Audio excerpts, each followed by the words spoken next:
The officer had a leash in one hand and a muzzle in the other. "Ma'am, step back.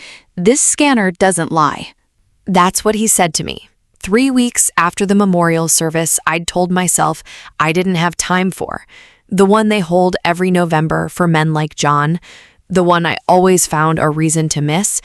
In my sister's backyard, in front of 40 people holding paper plates of turkey they'd stopped eating. The scanner in his other hand was already moving toward the dog's neck. Behind me, I could still hear those paper plates rustling, 40 people pretending not to watch too closely. Ranger hadn't moved. He was watching me, not the officer, waiting on a command I hadn't given yet. I need you to understand something before I tell you what happened next. I wasn't always the woman standing outside a chain-link fence in a thrift store coat. There was a version of me that wore a different uniform. That version doesn't exist anymore, officially. But some things don't get discharged. They just get quiet. I'd spent 5 years building a life specifically designed so that nobody would ever look at me and see that uniform again. Turns out, you can retire your rank, you can't retire the reflexes, and you definitely can't retire the dog who still carries some of them in his blood. Let me back up. 3 weeks. 6 a.m. and the sidewalk outside my apartment was the color of old dishwater. Gray slush, cigarette butts frozen into it, a thin skin of ice over motor oil that never quite melted. My breath came out in a flat white line. 1 block over, past a chain-link fence and a line of leafless maples, the windows of my sister's neighborhood were already lit up gold, like somebody had poured warm butter into every pane of glass. I had a dog leash wrapped twice around my left hand and a stranger's golden retriever pulling toward a fire hydrant. That was my job now. Dog walking. $6 a walk, cash, no paperwork, no benefits, no questions about the scar that started at my wrist and disappeared up my sleeve. My own dog waited by the door when I got back.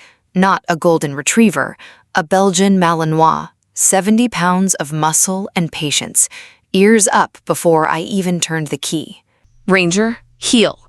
He fell in beside my left leg without being told twice. He always did. Some habits don't retire just because the paperwork says you do. I looked at my reflection in the apartment window for exactly 2 seconds, long enough to see the woman my family thought I was. Tired, a little strange, the kind of person who talks to her dog more than she talks to actual people. They weren't wrong about the talking. They were wrong about everything else. My phone buzzed on the counter. A group text. "Thanksgiving at Diane's, 2 p.m., bring nothing, Gary smoking a turkey."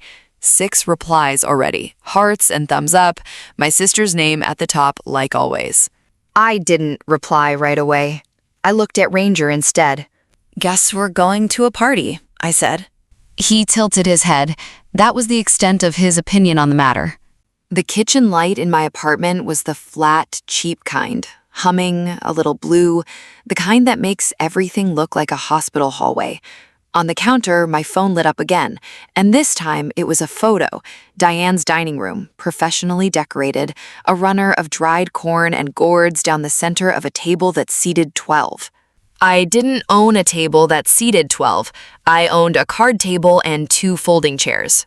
Under the picture, a message from Diane, sent to the group, not to me specifically. "Everyone dress nice this year. Actually nice.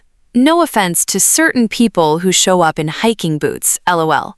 Certain people. I didn't need the tag to know who that was. I set the phone face down and opened a metal document box I kept on the top shelf of the closet behind the winter coats nobody in this apartment needed twice a season because I only owned the one. Inside, a folder, water-stained at one corner, edges gone soft from handling. Transfer of custody, military working dog. A photograph of a young man in desert camo, one knee down, one arm slung around the neck of a much younger Malinois. The young man was smiling like the war was a joke he was in on. His name was John, Staff Sergeant John Ellis, Ranger's first handler, my best friend, back when I still used words like that out loud. I didn't tell people about the folder. I didn't tell people about John either. Not because it was a secret, because I decided a long time ago that grief you weaponize for sympathy stops being grief. It becomes currency. I wasn't interested in spending it. We lost John on a Tuesday, stateside, in a training accident that was supposed to be the safe part of the job. I won't walk you through what happened out there. That part I only tell once, and back then nobody around me had earned hearing it. Ranger didn't leave his body until they made him. I had to be the one to walk him off that range because I was the only handler he'd let close enough to try. That's not in any official record. That's just something I carry. 6 months later, when the Army offered me the transfer paperwork for a working dog whose handler was gone and whose retirement clock had started early, I didn't think twice. I signed everything they put in front of me. I didn't ask what it would cost me later, in rent, in relationships, in the particular loneliness of being a woman with a war dog and no war left to explain him to anyone. Ranger put his head on my knee while I held the photograph. I put it back in the box. "He's not a pet, Diane," I said to an empty kitchen. Noted. My nephew Tyler called 10 minutes later, 6 years old and breathless. "Aunt Sarah, are you bringing Ranger? Mom said dogs have to stay outside, but I want him to come, please, please." "He's coming," I said. "Outside's fine. He likes outside." "Okay." A pause, the particular pause of a 6-year-old remembering something important. "Don't wear your boots, though," Mom said.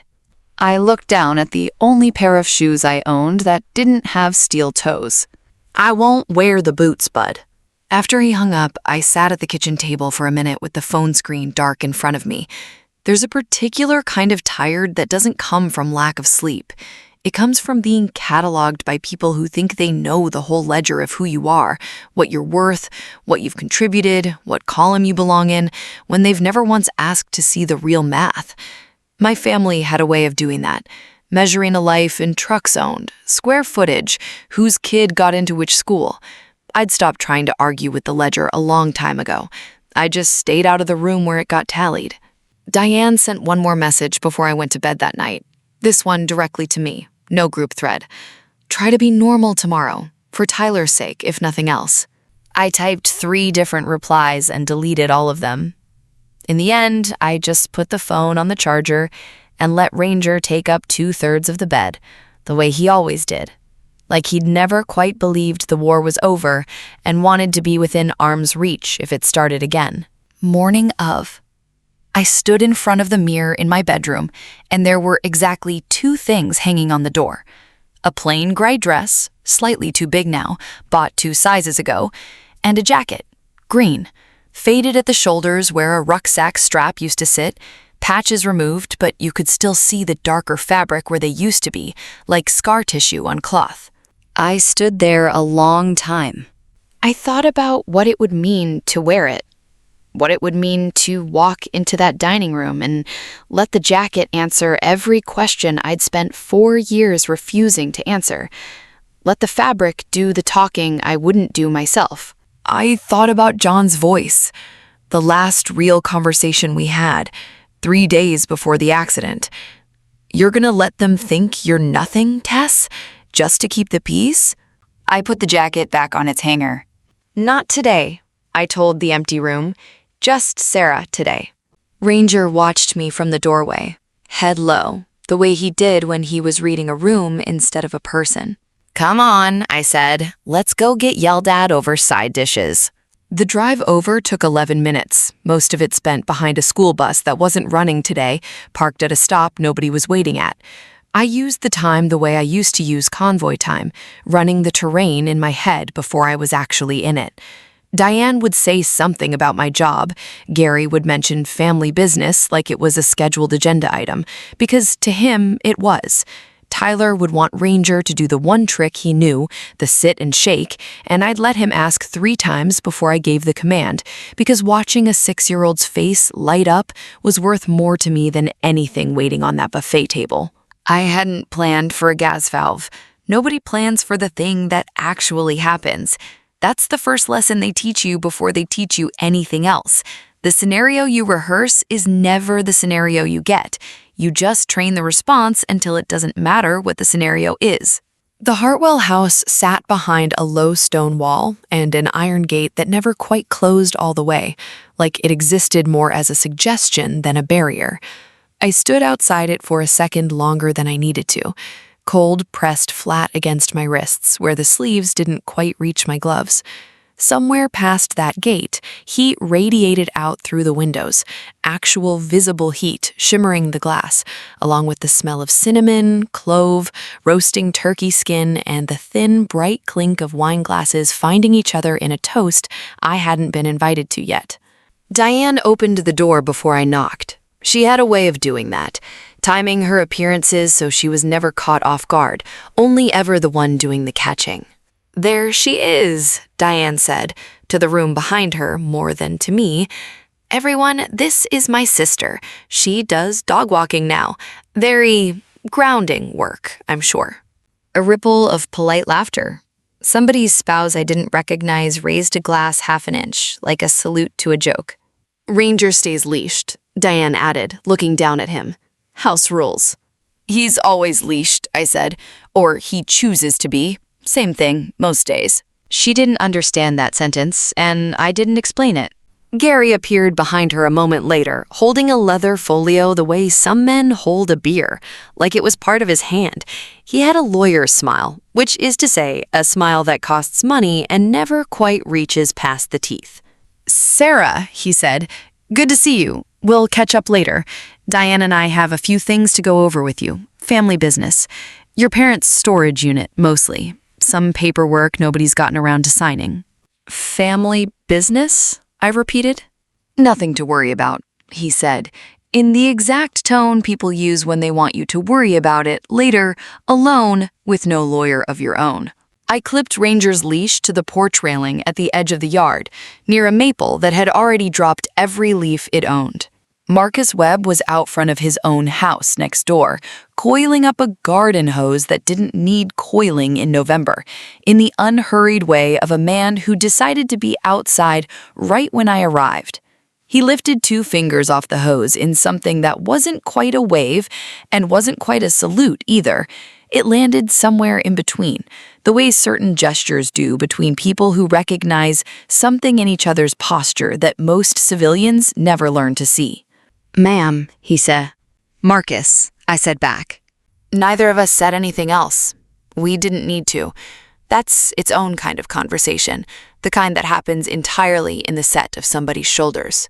30 guests, 2 long tables, a HOA board's worth of neighbors in cashmere and boat shoes, comparing property values between bites of stuffing.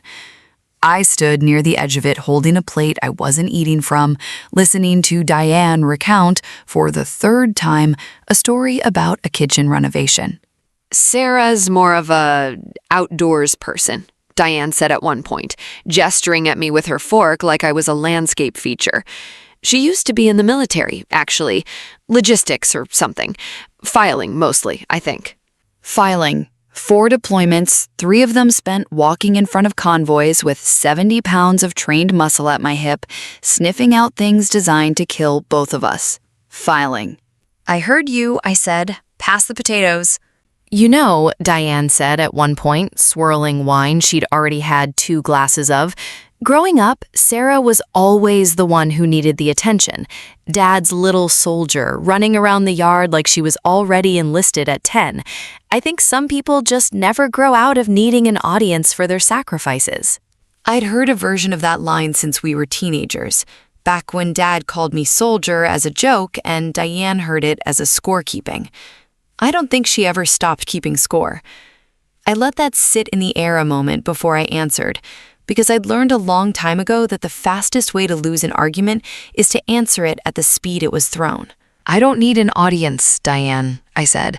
"I need the potatoes passed. You've had them in front of you for 10 minutes. A ripple of laughter, real this time, not the polite kind. Diane's face colored, and she passed the bowl without another word. A woman I didn't recognize, HOA treasurer I'd learn later, leaned toward Diane with the particular hush of someone about to ask a question they already suspected the answer to. Is it true she lives alone with that dog? No roommate? Nothing? She likes her space, Diane said, in the tone people use for, she has problems we don't discuss at the table. We keep offering to help. She doesn't like to accept help. It's a pride thing. It wasn't a pride thing, it was a math thing. I made enough to keep the lights on and Ranger fed, and every offer of help that had ever come out of that house arrived with strings long enough to hang myself on. A spare room contingent on selling the truck I used for work, a loan contingent on finally getting a real job, love contingent on becoming a smaller, more explainable version of myself. I'd rather be cold and unexplained. Gary set his folio down on the corner of the buffet table, unopened but visible. A small performance. See this? We'll get to it. Tyler tugged my sleeve before I could answer whatever Diane said next. Aunt Sarah, come see, I made a pilgrim hat out of a paper bag. Come on, come on. I let him pull me toward the grilling station at the edge of the patio, where Gary had a second setup going, a portable propane rig for the turkey he was smoking separately from the oven bird, because apparently one turkey wasn't a sufficient demonstration of hosting. Ranger's ears went up the second we got close. Not aggressive, alert. A specific posture I recognized, the way you recognize your own handwriting. He started pulling toward Tyler. Low in his chest, a sound that wasn't quite a growl, more like a hum, an engine turning over. Tyler, don't move. Nobody else heard the hiss under the noise of the party. I did. Faint, thread-like. The propane line at the base of the rig had been knocked loose sometime earlier, probably some other kid running past or a chair leg catching it, and gas was leaking out along a seam no wider than a fingernail. I'd smelled that particular thinness of air before, in places where the stakes were a great deal higher than a suburban patio, and my body reacted before my brain finished the sentence, "That's not right." Ranger's body reacted before mine did. That's the whole point of the training. You don't wait for the dog to be sure, you act on the half second of doubt, because by the time the doubt becomes certainty, it's usually too late to matter. "Gary," I said, sharper now, cutting straight through a story he was telling about a boat. "Your line's loose. Kill the valve." He looked at me like I'd interrupted him to comment on the weather. "Sarah, seriously, look at the hat," Tyler said, stepping toward the rig to grab a ball that had rolled underneath it. The valve let go. There was a sound like a sheet tearing, and then a lick of blue-orange flame ran up the side of the grill and caught the edge of the tablecloth someone had draped too close. I didn't have time to reach him. Ranger did. 70 pounds of trained muscle hit Tyler at the hip, low and controlled, the exact geometry of a body built to move a smaller body out of a blast radius without breaking anything in the process. Tyler went down in the grass 6 feet clear of the flame, Ranger's body between him and the fire. For 1 full second, the yard was silent except for the fire. Then everyone was screaming at once. "Tyler is safe," I said. Loud, flat, already moving. "Check the valve." Nobody checked the valve. Diane was already running, and what she saw from 30 feet away, through a crowd, through panic, was her son on the ground and a large dog standing over him. "That dog attacked him!" Diane's voice cracked across the yard like something breaking. "Everyone saw it! It knocked him down!" "He pushed him clear of an open flame," I said. My voice didn't rise. It never does. "Look at the grill." Nobody looked at the grill.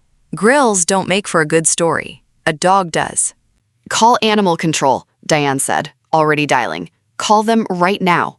Tyler was crying, more from the fall than the fire, trying to say something through hiccuping breath. "Ranger, he didn't..." But a 6-year-old's voice doesn't carry over 30 adults deciding what version of events they'd rather believe. I stood very still. That's a discipline, standing still when everything in you wants to move. I'd had a lot of practice. Across the yard, near the fence line, I caught the eye of a man I recognized. Marcus Webb, retired MP, lived 2 doors down from Diane. The kind of neighbor who nods at you like he's clocking a threat assessment instead of saying hello. He was already pulling his phone out, not to call anyone, to check something. "That dog is dangerous," Diane said into the phone, loud enough for the whole yard, loud enough that I understood this sentence wasn't really for the dispatcher, it was for the audience. "Yes, it attacked a child. Send someone now." I didn't argue. Arguing gives a lie oxygen. I turned instead and knelt by Ranger, checked his paws, his mouth, his eyes, steady, trained, waiting for a command that hadn't come yet. "Good boy," I said, quiet enough that only he could hear it. "Hold." They moved the confrontation indoors 20 minutes later, once the fire department had come and gone, once the grill was declared a faulty valve, a fact that seemed to interest exactly nobody in that living room. Gary's folio was open now, spread across the glass coffee table like a hand of cards he'd been waiting all day to play. "We've had concerns for a while, Sarah," Gary said, using his courtroom voice in a room with no judge, "about stability, about environment. Today just confirms it." "Confirms what?" I said. "I thought this was about the storage unit." "It was never about the storage unit," Gary said. "That paperwork's real enough, but it's not why I brought the folio today. That a woman living alone with an unpredictable animal, no steady income, no listed employer," he tapped a page, "isn't the environment a family court would look at favorably for custody discussions regarding Tyler's future guardianship in the event anything happened to us." I understood then that this had never been about the dog or the storage unit. The dog was a door they'd been waiting for someone to kick open. "You had this ready before the grill went off?" I said. Gary didn't answer that, which was its own answer. "How long?" I said. "Sarah, that's not important right now." "How long, Gary?" He glanced at Diane. Diane looked at the window instead of at me. "A few weeks," Gary admitted, "since Mom and Dad updated the trust. Since it became clear that if anything happened to them, Tyler's guardianship arrangement would need to name someone, and we felt, that someone needed to be a realistic conversation, not an assumption." "An assumption," I repeated. "I'm his aunt. I've never missed a birthday. I taught him to ride a bike in your driveway because you and Diane were on a cruise. And you also live in a one-bedroom rental with an animal that just knocked him to the ground," Gary said, voice climbing slightly out of its lawyer register for the first time all day. "I understand you see that as a rescue. A judge sees a liability. So does every partner at my firm the day this shows up as a headline instead of a family conversation." Diane crossed her arms. "We're not trying to hurt you, Sarah. We just think it's time you accepted that you can't keep living like this, like you're still out there. You're not. You're here, with us, and it's time you acted like it." "Like what, exactly?" I said. "Like you? Bigger house, smaller truth?" Diane's face went tight. "That's not fair." "No," I agreed. "It isn't." "I won't sign," I said. "Step aside." "You don't have a lawyer," Gary said, almost gently, like he was doing me a kindness by pointing out the shape of my own trap. "I don't need one today," I said. "I need 5 minutes." Outside, past the hedge line separating Diane's yard from Marcus's, the cold felt almost clean after the noise inside. I dialed a number I'd saved a long time ago and never had reason to use. "Marcus, it's Sarah Kessler. Did you get any of that on camera? The grill, the fall, all of it?" "Every second," he said. "Ring cameras had the whole yard for 2 years. I already pulled the clip." "Send it to me. Now." "Already sending." A pause. Then quieter. "Sergeant, I recognized your posture the first time I met you, 3 years ago. Never said anything. Figured it wasn't my business. Is it your business now?" "It's about to be everyone's business," I said. I stood there a second longer than I needed to, phone still warm in my hand, and let myself feel the shape of the choice in front of me. 5 years I'd kept this quiet. 5 years of letting Diane believe whatever story made her comfortable because some stubborn, prideful part of me had decided that correcting her was beneath what John had actually earned, that the truth shouldn't have to be spoken out loud to be true. But a scanner doesn't care about my pride, and neither would a judge if Gary got Tyler's guardianship question in front of one before I'd said a single word in my own defense. Silence had been a kind of armor for a long time. Today, it was starting to look a lot more like a liability of my own making, the one flaw nobody but John had ever called me out on. I opened a second contact, a number I hadn't used since I signed the transfer paperwork, back when Ranger came home with me instead of into the ground with everyone else who mattered that day. The Department of Defense Military Working Dog Liaison Line, the office that handles retired canine transfers, the one that keeps a federal record on every dog that ever wore a service tag, active or retired, for exactly this reason, because sometimes people forget what they're looking at. "This is former handler Sarah Kessler, service number on file," I said, when someone picked up. "I need you to confirm the registration status on a transferred MWD. Tag designation Ranger, transfer date on record. I need to know if that chip is still live in your system." There was a pause, keys clicking somewhere in an office I'd never see, 3 states away. "Ma'am," the voice said, "that dog's chip is still logged active in the Federal Asset Registry under the Honorable Retirement provision. He was never fully decommissioned from record, just from duty." I closed my eyes for 1 second. Just one. "Understood," I said. "I may need that confirmed on paper, fast." "I can email a confirmation letter within the hour," the voice said. "And ma'am, for what it's worth, this office doesn't get many calls like this. Most former handlers never think to check. Good instinct." "Wasn't instinct," I said. "Just training. Same thing, most days." Down the street, past the hedge, I heard a van door slide shut. White. A logo on the side. Animal Control. The officer's name was stitched above his pocket. Curtis. He had a pole with a loop on the end in one hand and a handheld scanner clipped to his belt. Standard procedure for any bite or aggression call. A routine box to check before anything else happened. "Ma'am, step back," he said, not unkindly. He'd clearly done this before. Clearly expected an owner to argue, cry, maybe worse. "This scanner doesn't lie. If your dog's chipped and there's a bite history, that's what determines what happens next." "Scan him," I said, "please." I think that surprised him. Most people fight the scanner. I was the one asking for it. Diane stood a few feet back, arms crossed, already narrating to the small crowd of neighbors who drifted over. "See, even she knows. Even she's not fighting it." Curtis crouched, ran the wand along the back of Ranger's neck, between the shoulder blades, the exact spot where every service dog carries a chip smaller than a grain of rice, and older, in some ways, than the war that put it there. The scanner beeped. Not the soft, ordinary chirp of a household pet registration. A different tone, sharper. He looked at the small screen, and I watched his whole posture change. Shoulders back, jaw tight. A man suddenly aware he was standing somewhere he hadn't expected to be standing. "Ma'am," he said, quieter now, "this is a federal asset tag, Department of Defense. I need to call this in before anything else happens." "Excuse me," Diane's voice sharp. "It's a dog, not an asset. Just do your job." "Ma'am, I am doing my job," Curtis said, already reaching for his radio. "This is my job."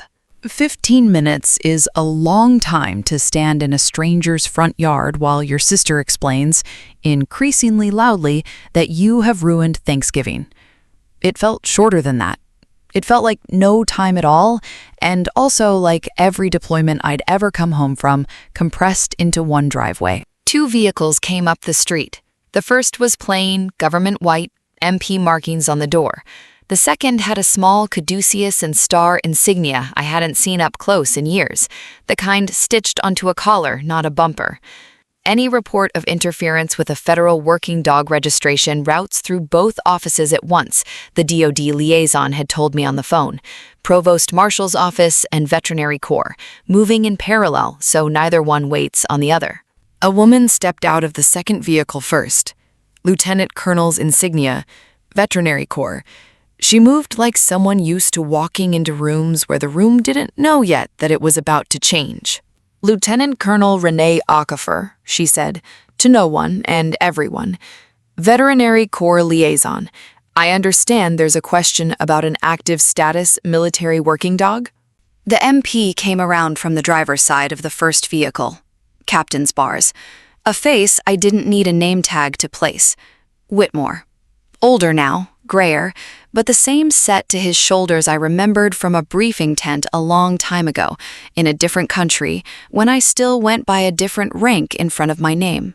Sergeant Kessler, Whitmore said, and something in his voice made the small knot of neighbors go still.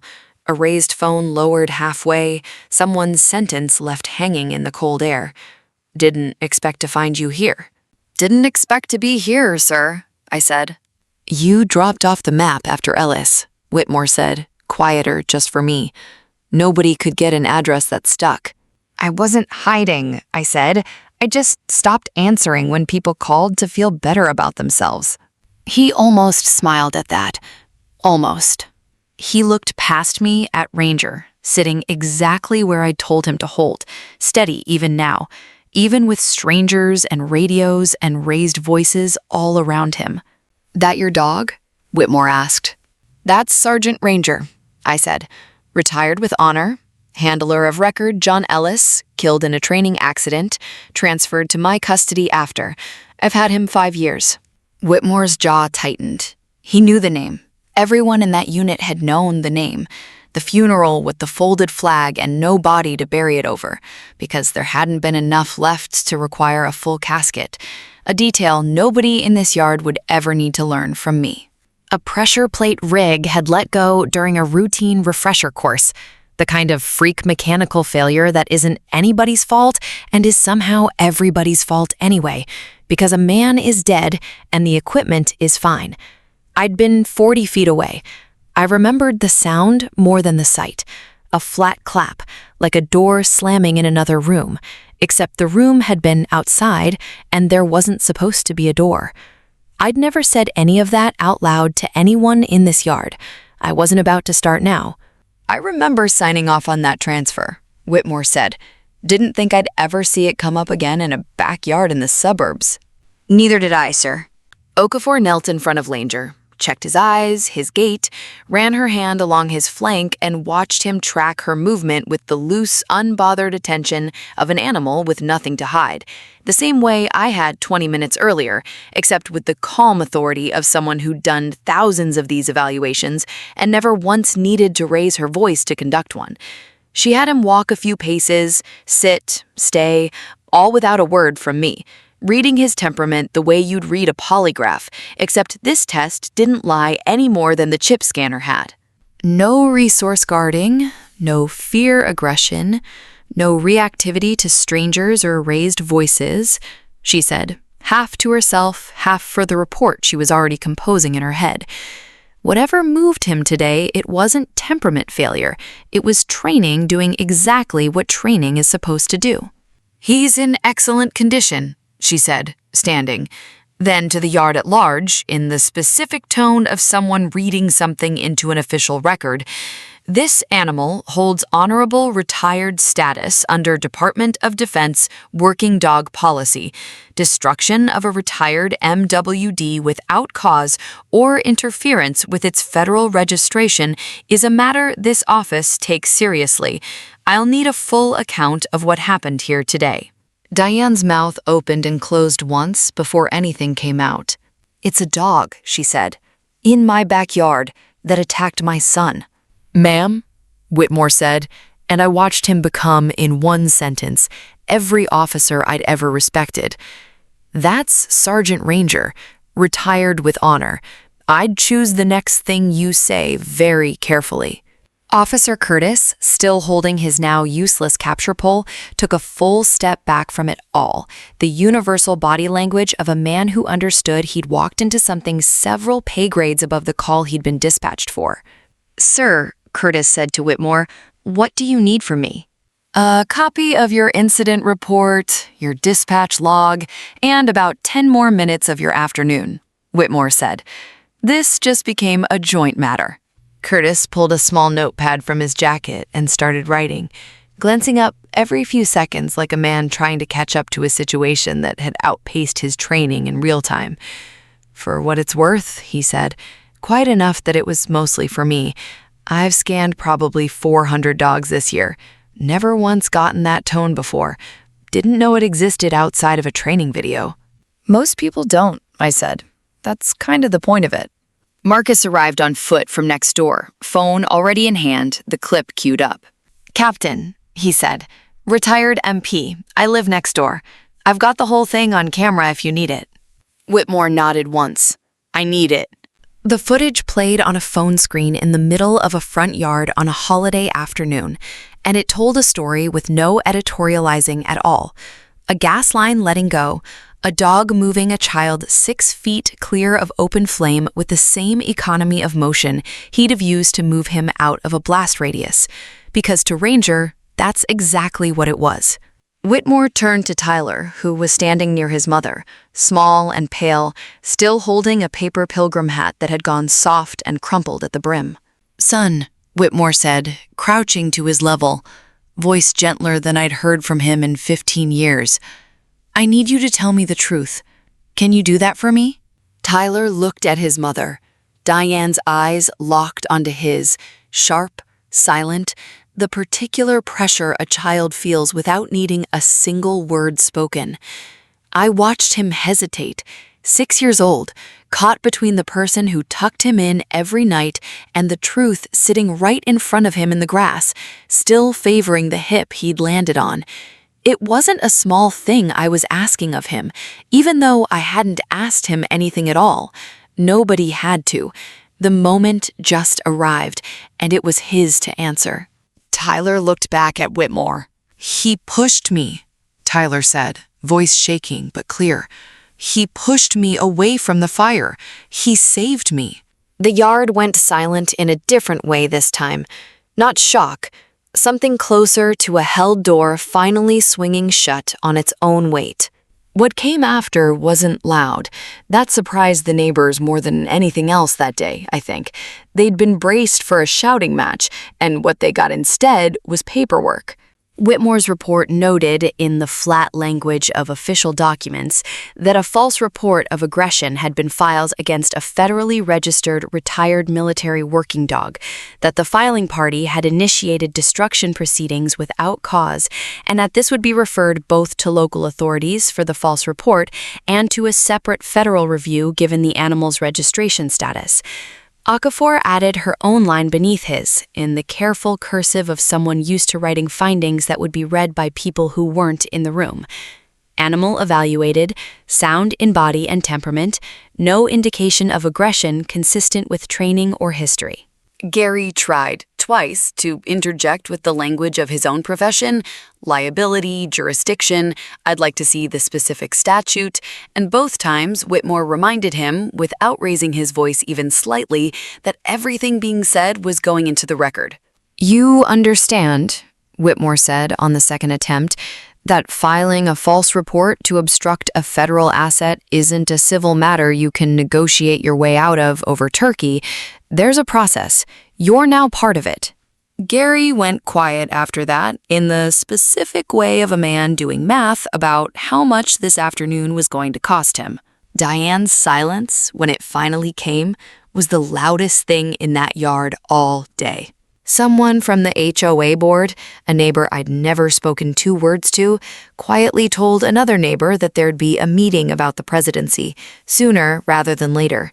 Word travels fast in a neighborhood built on shared driveways and shared judgment, and I imagine by Monday there wasn't a single house on that street that hadn't heard some version of what happened at the Hartwells this year. I didn't say any of the things I could have said. I didn't tell them about John. I didn't read them a citation or a commendation or a single line from a file I still kept in a metal box behind my winter coats. I'd decided a long time ago that using someone's death to win an argument was its own kind of theft, and I wasn't going to become the thing I'd spent 5 years refusing to be. You mistook silence for weakness, I said to Diane once, quietly, when the yard had mostly cleared. It wasn't an accusation, it was just true. She didn't answer. For the first time since we were kids, I watched my sister run out of comeback entirely. Not storm off, not fire back, just stand there with her arms wrapped around herself, like the cold had finally caught up to her. Some people don't have anything to say once the only language they trusted, money, status, control of the room, stops working. Later, when the vehicles had pulled away and the yard had emptied out into a scatter of paper plates and a folio nobody wanted to pick back up, I found a quiet corner by the fence line, away from what was left of the party. I knelt down in the cold grass, unclipped the leash from Ranger's collar not because he needed to be freed from anything, but because some things you do for the ceremony of it, not the function. He leaned his full weight into my shoulder, the way he used to lean into John's, a long time ago, in a place a lot colder and a lot more dangerous than a Thanksgiving backyard. Tyler came and sat down next to us without asking, the way 6-year-olds do, folding himself into the moment like he'd always belonged there. "Is Ranger in trouble?" he asked. "No, Bud," I said. "Ranger was never in trouble. Everyone else just took a while to catch up."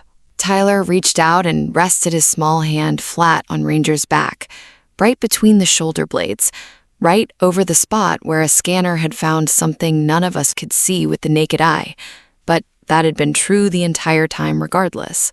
None of my family's usual ledger, trucks, square footage, whose name got said first at the table, had ever once accounted for a weight like that. I didn't need Diane to apologize, or the HOA to vote on anything, or Gary's folio, closed now and forgotten on the buffet table. The only accounting that mattered was sitting in the grass beside me, one hand on a dog's back, asking if everyone was okay. "Good boy," I said, to both of them, maybe. "We're done here." I clipped the leash back on anyway, out of habit more than necessity, and the 3 of us walked back toward the house together because Tyler's coat was in the front hall closet and it was getting cold. The formal letter came 3 weeks later, Ranger's honorable retired status confirmed on permanent record, and a line about a service commendation for the November incident. By then, I'd also heard, through Tyler, through Marcus, through a neighborhood that never stops talking, that Diane had stepped down from the HOA board, that Gary had spent most of December on the phone with an attorney of his own, for once, and that the guardianship conversation had quietly stopped being a conversation at all. I still didn't wear the jacket for a long time after that, but the following November, Tyler asked to come with me to the ceremony downtown, the same one I'd spent 5 years finding reasons to skip. This time, I went. I wore it that day. Green, faded at the shoulders, the patches long gone. Ranger sat beside my chair the whole time, steady, ears up. When they read John's name during the roll of the fallen, I didn't need to say anything to Tyler. He just reached over and put his hand on Ranger's back, right between the shoulder blades, the same spot as always, like he already understood, better than most adults ever managed to, exactly what he was touching.